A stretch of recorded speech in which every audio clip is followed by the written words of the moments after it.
Assalamualaikum warahmatullahi wabarakatuh. Waalaikumsalam. Selamat pagi menjelang siang, salam sehat, salam pengadaan. Eh, saya Rangga dari Ikatan Ahli Pengadaan Indonesia. Pada hari ini merasa sebuah kebanggaan diberi kesempatan untuk bisa berbicara langsung dengan Bapak Kepala LKPP, Bapak Hendra Prihadi. Selamat pagi Mas Rangga, selamat pagi semuanya. Yang biasa disapa Pak Hendi ya Pak? Iya boleh, Pak Hendi. Pak Hendi boleh, Mas Hendi boleh, Mas Hendi boleh. Om Hendi juga boleh. Baik, jadi hari ini kita akan mengajukan beberapa pertanyaan nih Pak terkait dengan pelaksanaan pengadaan barang jasa dari sisi individual Bapak sebagai seorang kepala LKPP maupun dari sisi tataran kebijakan Pak. Iya boleh. Boleh ya Pak, mohon izin kita mulai saja Pak ya diskusinya Ya, pagi ini. Baik, pertama ini Pak Hendi ini kan kita kenal dulunya adalah seorang wali kota nih Pak. Pernah Wali kota, ya. Wali kota di Semarang ya Pak. Ya. Nah, mungkin Bapak bisa menceritakan kepada kami para pelaku pengadaan ini Pak, apa sih latar belakang pengalaman Bapak sebelum menjabat sebagai kepala LKPP ini Pak gitu. Sama mungkin kenapa kok jadi tertarik menjadi kepala LKPP itu Pak? Ya, Bapak Ibu sekalian, kawan-kawan, termasuk Mas Rangga, kalau dulu saya memang mulai dari kecil itu cita-citanya berubah-berubah gitu ya. Berubah-berubah. Iya, SD, dokter, Yeah.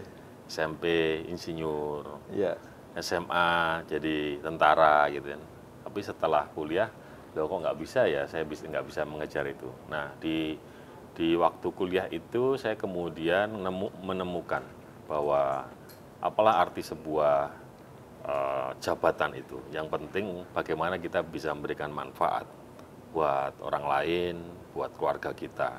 Nah, di situ saya berproses dalam kehidupan itu. Sampai kemudian tahun 2004 saya memutuskan masuk ke partai politik. Karena saya melihat situasi lingkungan dan saya tahu persis di wilayah partai politik itu ada kekuasaan. Dan dari kekuasaan itu kita bisa bermanfaat dan membantu orang lebih maksimal. Maka setelah 2004 masuk partai politik, 2009 saya ikut pemilihan legislatif di DPRD Jawa Tengah, alhamdulillah terpilih. Jadi saya pernah jadi anggota DPRD Jawa Tengah. Iya. Kemudian setelah itu tahun 2010 saya ditugaskan partai ikut prosesi pemilihan wali kota Semarang, tapi sebagai wakil. Alhamdulillah terpilih. Kemudian 2015 saya ikut pemilu kepala daerah sebagai wali kota, alhamdulillah terpilih. Kemudian di 2020 juga ikut di dalam pemilihan wali kota dan alhamdulillah terpilih. Jadi itu bagian proses perjalanan sebelum di kepala LKPP dan sebelum memutuskan di dunia politik ini memang saya ini ada di wilayah proses pengadaan gitu kan, kontraktor, jadi baik konstruksi gitu. Kemudian pengadaan barang jasa yang lain sampai kemudian pernah ada 2 aktivitas kegiatan pengembangan perumahan yang juga saya sempat kelola di swasta itu. Oh, jadi sebenarnya sudah komplit ya Pak Hendi, artinya dari sisi penyedianya juga sudah mengalami tadi Pak ya sebagai kontraktor. Sebagai penyedia sudah. Kemudian pembuat kebijakan ketika eksekutifnya juga sudah juga ya Pak ya. Oke, baik. Nah, kan begini Pak, kalau kita lihat ini saya perluas sedikit pertanyaannya Pak. Kepala LKPP sebelumnya itu kan rata-rata dijabat orang teknis, kemudian terakhir sebelum Bapak Pak Adjor Anas nih. Kita tetap menyimpan sisi optimis nih Pak ketika berganti dari seorang birokrat dulunya kepala LKPP, orang teknis, kemudian menjadi seorang politisi yang masuk menjadi kepala LKPP. Nah, mungkin teman-teman di sini juga banyak yang bertanya Pak, sebenarnya kekuatan kalau kepala LKPP ini dijabat dari sisi orang politisi ini apa nih Pak? Apa ya, saya juga nggak paham kenapa harus orang politisi, tapi bahwa penugasan saya sebagai kepala LKPP, kemudian ada sebuah target-target yang diberikan Pak Presiden kepada saya untuk organisasi yang namanya LKPP, ya fungsi saya sebagai pengelolaan manajerial. Ada deputi, ada direktur, ada cabung, ada semua tim yang ada di LKPP ini ya kita manage sedemikian rupa. Satu, kerjanya harus happy, harus kompak, harus outputnya jelas, harus bisa mengikuti, mengamankan target-target dari Pak Presiden. Itu aja yang saya lakukan. Siap. Bahwa proses pengadaan memang saya waktu di eksekutif pernah, karena ada ULP waktu itu ya, kemudian sekarang UKPBJ. Ya. Sebelumnya saya juga di swasta juga pernah masuk di proses pengadaan, itu yang membuat saya mempunyai sedikit basic pengalaman. Tapi pasti kan regulasinya sudah berubah. Nah, kita tinggal belajar nih tentang aturan-aturan tersebut. Tapi kan kita punya tim yang sudah siap secara teknis. Nah, kita kemudian manage mereka. Kurang lebih begitu. Siap. Pak, kalau dari sisi aturan nih Pak, sekarang kan sedang diinisiasi Undang-Undang Pengadaan Publik Pak. Itu kan mimpi lama nih Pak. Harapannya dengan Pak Hendy masuk, kemudian punya sisi politis yang lebih kuat gitu dibanding seorang birokrat, apakah akan segera jadi kenyataan nih Pak Undang-Undang Pengadaan Publik ini Pak? Ya, yang jelas kekuatan sebuah organisasi untuk bisa menyelesaikan tujuannya selain tim yang kuat adalah komunikasi yang baik. Nah, mungkin itu salah satunya ya. Jadi komunikasi bisa kita lakukan tidak hanya ke dalam internal tapi keluar, terutama nanti dengan teman-teman DPR RI dan dengan lintas kementerian yang ada dan lembaga yang ada. Nah, proses RUU ini kan menurut saya kalau ini saya analogikan hitungan 1 sampai 10, kita sudah di nomor 7 nih kemarin. 7 ya Pak? Ya, sudah selesai naskah akademiknya, kemudian juga sudah prolegnas sudah masuk. Kemudian di nomor 7 ini adalah kemarin pemarafan dari semua anggota PAK, ada 17 kementerian sudah paraf, sudah sesuai dengan semangat untuk Undang-Undang PBJ ini. Lalu rencana besok hari Selasa ini akan ada harmonisasi di Dirjen Perundang-undangan. Nah, setelah harmonisasi ini selesai, kemudian Pak Presiden tanda tangan untuk kemudian bisa dibahas ke teman-teman DPR RI. Nah, DPR RI kemarin waktu kita berdiskusi, ya kalau misalnya sesuai dengan jadwal dan tidak ada pergolakan yang luar biasa, 2-3 bulan itu sudah bisa menjadi undang-undang pengadaan barang jasa. Siap. Ya doain aja Mas Rangga, tahun ini undang-undang itu sudah bisa disahkan oleh kawan-kawan kita di DPR RI. Ya, kita sama-sama mendoakan Pak. Ya, siap. Baik Pak, kita beralih ke LKPP-nya nih Pak, Ya. yang dimana sekarang Bapak sebagai kepalanya gitu.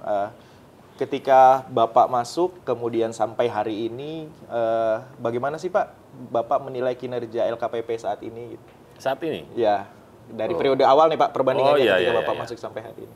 Ya begini, kalau saya sih melihatnya dari angka-angka indikator aja, bahwa yang sudah dikerjakan teman-teman LKPP hari ini, alhamdulillah progresnya semakin hari semakin baik. Contoh misalnya produk tayang katalog, sesuatu yang hari ini sangat diharapkan oleh pimpinan-pimpinan kita untuk bisa tumbuh berkembang. Sekarang kita sudah mencapai angka 5,1 juta produk tayang. Ya.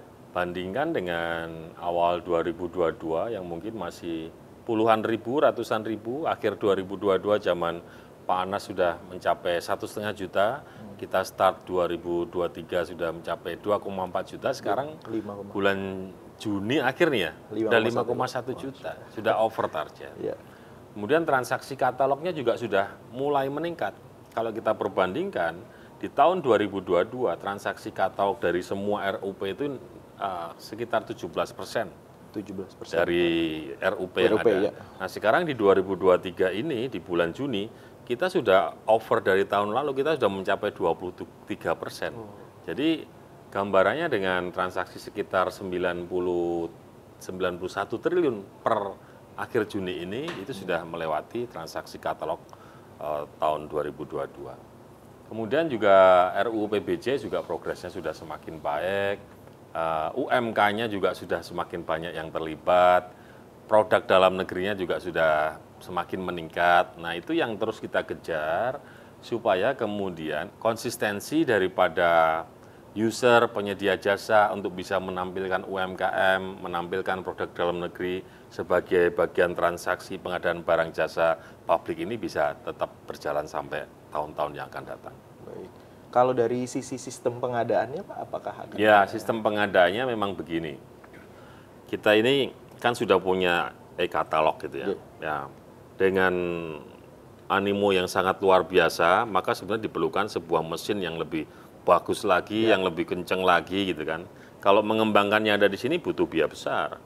Maka alhamdulillah Pak Presiden sudah membuat peraturan Presiden penugasan Telkom. Ya, Perpres 17 ya Pak? Ya, Perpres 17 untuk membantu teman-teman LKPP. Nah, sambil kita menyelesaikan perjanjian kerjasama dengan Telkom, ternyata Telkom ini juga sudah mulai berjalan. Sudah mulai membantu kita LKPP kan. Nah, nanti di dalam roadmap-nya Telkom, paling enggak nanti tahun 2026, semua akselerasi untuk membuat new platform itu akan selesai.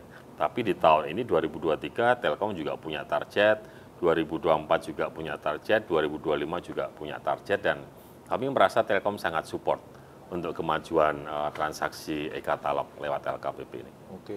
Sisi satu lagi Pak, dari sisi sumber daya manusianya nih Pak, bagaimana langkah yang sudah dilakukan Pak untuk, ya kita kan tahu nih Pak, pengadaan barang jasa ini kan sangat rentan nih Pak. Iya, betul. Pengawasannya, pencegahannya, termasuk transparansinya Pak. Ya, yang pertama pasti kita sangat menekankan pada kawan-kawan terkait dengan integritas, ketaatan dalam sebuah prosedur, regulasinya kita perlu perkuat kalau memang belum kuat. Maka salah satu yang disampaikan Mas Rangga tadi, pembahasan RUU pengadaan barang dan jasa menjadi sebuah prioritas kita untuk bisa kita selesaikan. Itu terus kita ingatin teman-teman. Yang kedua, bagaimana kemudian SDM yang ngurusi pengadaan ini juga berkualitas. Maka ada namanya uji kompetensi. Ya, sertifikasi kan keluar. Kemudian UKBBJ-nya juga harus masuk ke level 3 proaktif. Dari 580 berapa itu ya? UKBBJ yang ada itu memang masih jauh dari harapan kita, masih belum ada separuh yang masuk level 3 proaktif. Saya bilang kalau begini, ini juga salahnya LKPP pasti. Mungkin prosedur standarnya terlalu rumit dan ketat. Ayo kita coba diskusi, karena kan ini NKRI ini, kan kadang-kadang juga beda situasi dan lain-lain, maka masih perlu penyesuaian. Nah, kita kepengen di akhir tahun ini, UKBBJ yang masuk level proaktif sudah bisa tembus sampai 70% dari jumlah UKBBJ yang ada. Dan yang ketiga yang tidak kalah penting adalah transformasi teknologi. Bagaimana kemudian kemajuan digitalisasi itu harus mampu membuat proses pengadaan barang jasa menjadi lebih transparan, lebih cepat, dan pasti lebih efisien. Ya. Baik.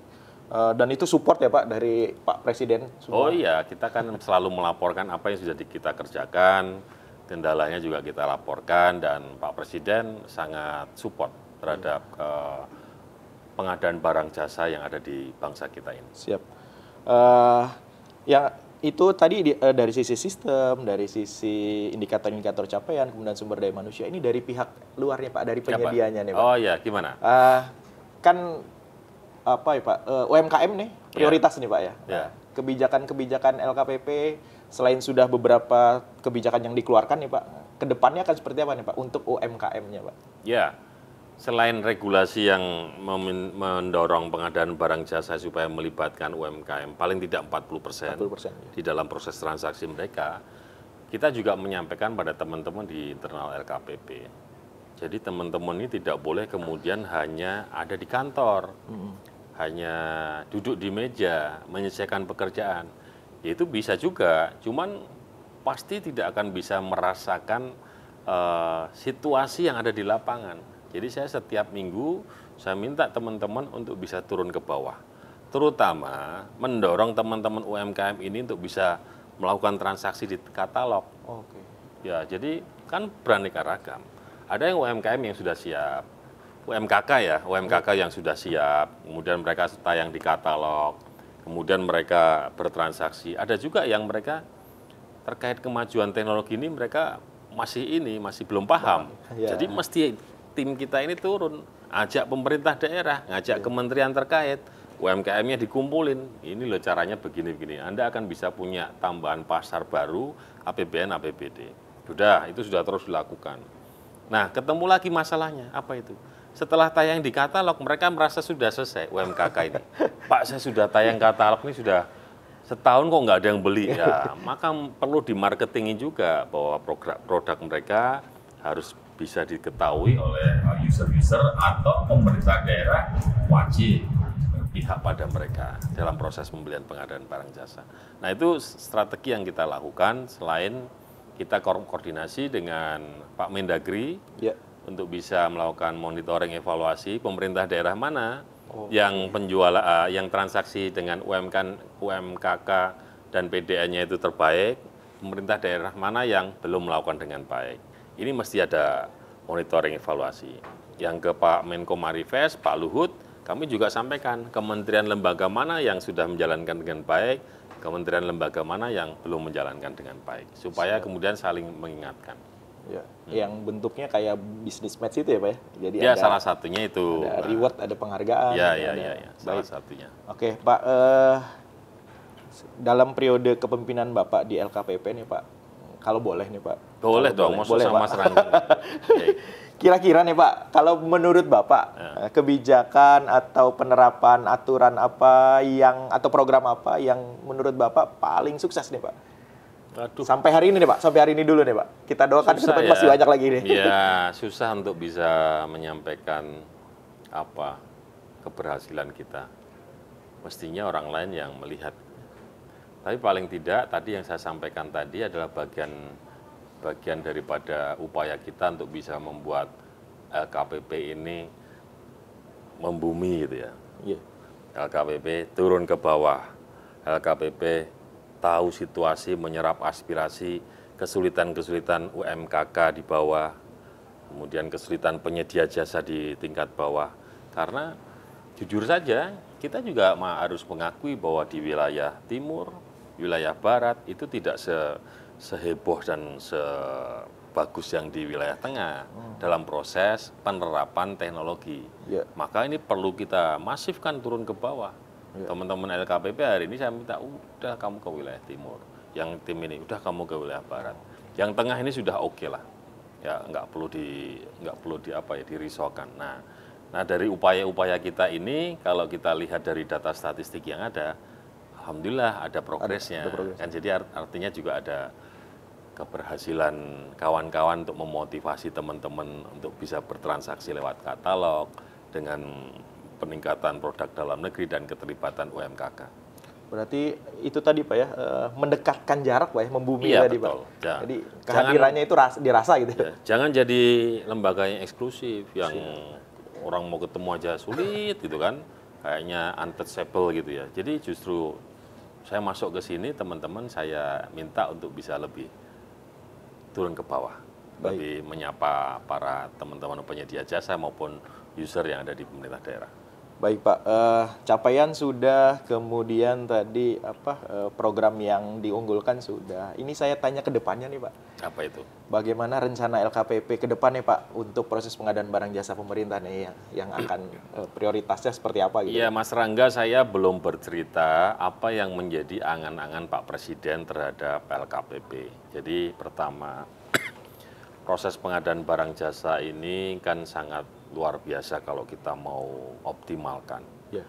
RUP kita selama 5 tahun terakhir ini selalu di atas 1.000 triliun. 1.000 triliun? Iya, yang terakhir di 2023 ini rencana umum pengadaan adalah 1.071 triliun. Maka Pak Presiden berharap produk dalam negeri harus mendominasi pengadaan barang jasa APBN APBD. Karena dengan semakin mendominasi, maka akan ada rekrutmen tenaga kerja. Akan ada kemudian mendukung pertumbuhan ekonomi bangsa. Nah, ini menjadi penting sekali. Kemudian pesan Pak Presiden yang kedua, UMK-nya harus terlibat banyak ini. Karena dengan UMK ini pasti menjadi salah satu alternatif untuk bisa mengurangi pengangguran.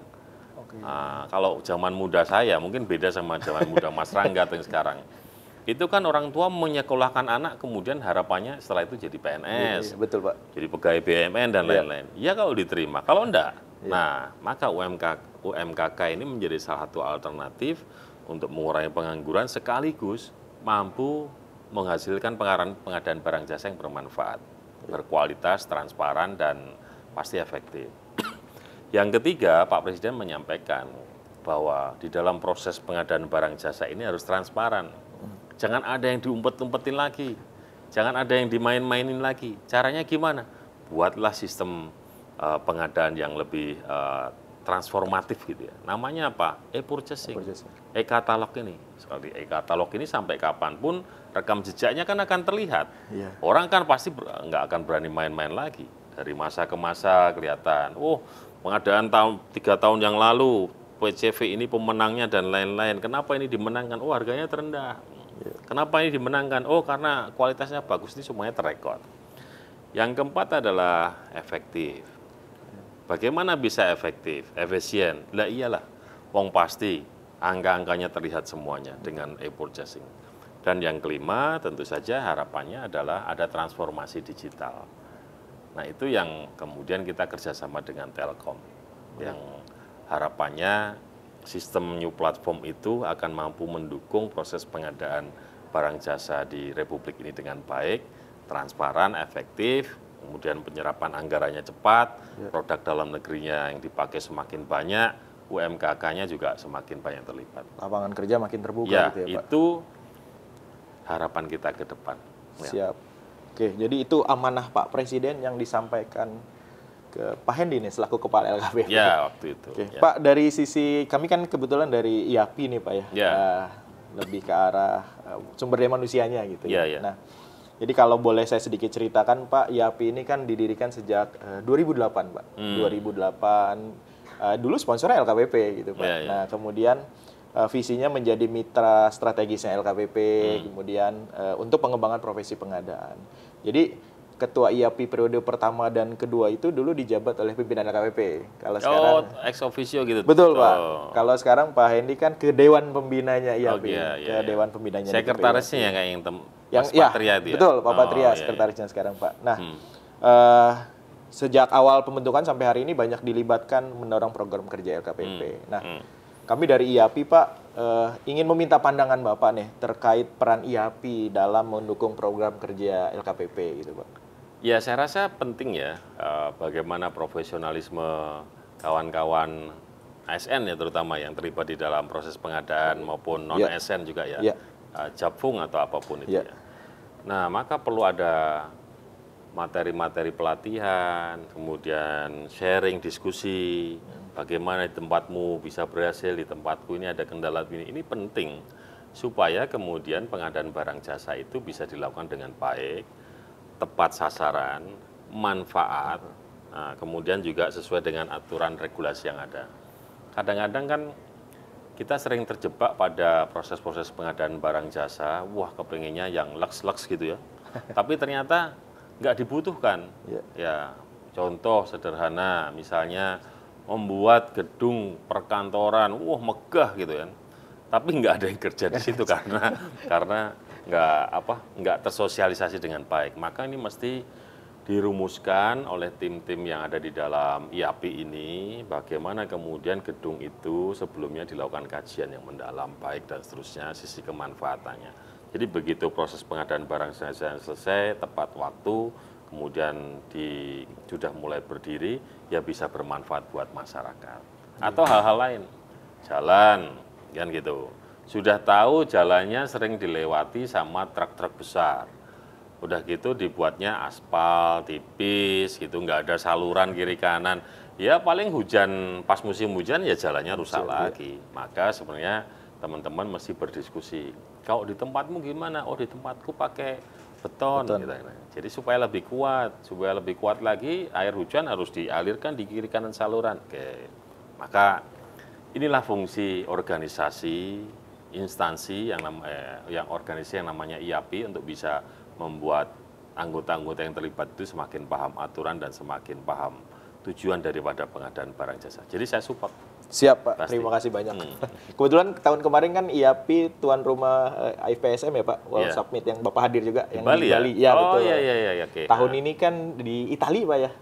Florence. Di Florence di Italia. Jadi Bapak kan insya Allah akan hadir juga ya Pak? Insya Allah akan hadir ya Pak ya? Ya. Mungkin kan nih Pak, kalau satu waktu kami yang IAPI, kalau Bapak lagi ketemu Pak Menko atau Pak Presiden gitu, ikut diajak gitu Pak? Oh, ya sangat mungkin. Kan mungkin ya Pak? Tapi lebih mungkin lagi kalau dibuat forum aja. Forum ya Pak? IAPI buat apa, misalnya Rakornas apa-apa, ngundang beliau-beliau. Ya, itu pasti ketemu. Siap. Baik. Terima kasih Pak. Baik, mungkin itu Pak yang ingin kami dapat informasi dari Bapak langsung itu ya.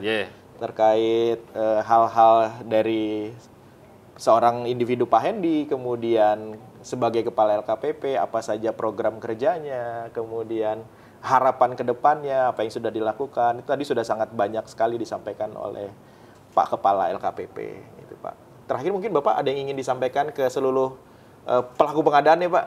Ya, buat kawan-kawan, Bapak Ibu sekalian, saya sangat berharap proses pengadaan barang jasa publik yang jumlahnya sangat luar biasa di bangsa kita ini bisa terselenggara dengan baik. Dari pelakunya, penyedia jasanya, usernya, itu harus benar-benar mempunyai merah putih di dadanya. Artinya apa? Ya pasti barangnya harus dicari barang yang berkualitas, produknya juga harus dihasilkan produk yang berkualitas, kemudian harganya juga harus dicari harga yang kompetitif, supaya kemudian ada efisiensi APBN APBD yang nantinya bisa dipakai untuk kepentingan yang lain. Dan hasil daripada pengadaan itu juga harus terasa manfaatnya oleh masyarakat. Jangan sampai uang rakyat itu dibelikan barang yang kemudian nggak langgeng, nggak awet, gitu kan. Baru dipakai sekali dua kali udah rusak, wah kasihan sekali. Yang seperti itu hari ini harus kita kemudian singkirkan, kita mulai proses pengadaan barang jasa yang lebih transparan, efektif, dan kemudian pro pada produk dalam negeri. Terima kasih, Matur nuwun. Baik, terima kasih Pak Mas Rangga, terima kasih. Sami-sami Pak. Sekali lagi terima kasih Bapak Ibu apa yang disampaikan, mudah-mudahan kita bisa jalankan dengan baik gitu ya. Demi tadi merah putih di dada. Ya. Baik, terima kasih sekali lagi Pak Hendra Priyadi, Kepala LKPP. Mudah-mudahan sehat selalu Pak. Sama-sama, sehingga bisa terus menjadi penyemangat kami, para pelaku pengadaan Pak, agar proses pengadaan barang jasa di negeri ini menjadi semakin baik, sehingga kesejahteraan yang diimpikan bersama akan dapat segera terwujud. Amin. Ya. Itu saja, sekali lagi terima kasih. Kita akhiri diskusi pada pagi hari ini dengan Pak Kepala LKPP. Mohon maaf jika ada hal yang kurang berkenan. Saya akhiri. Wassalamualaikum warahmatullahi wabarakatuh. Salam, tetap salam semangat. Pengadaan. Ya, salam pengadaan.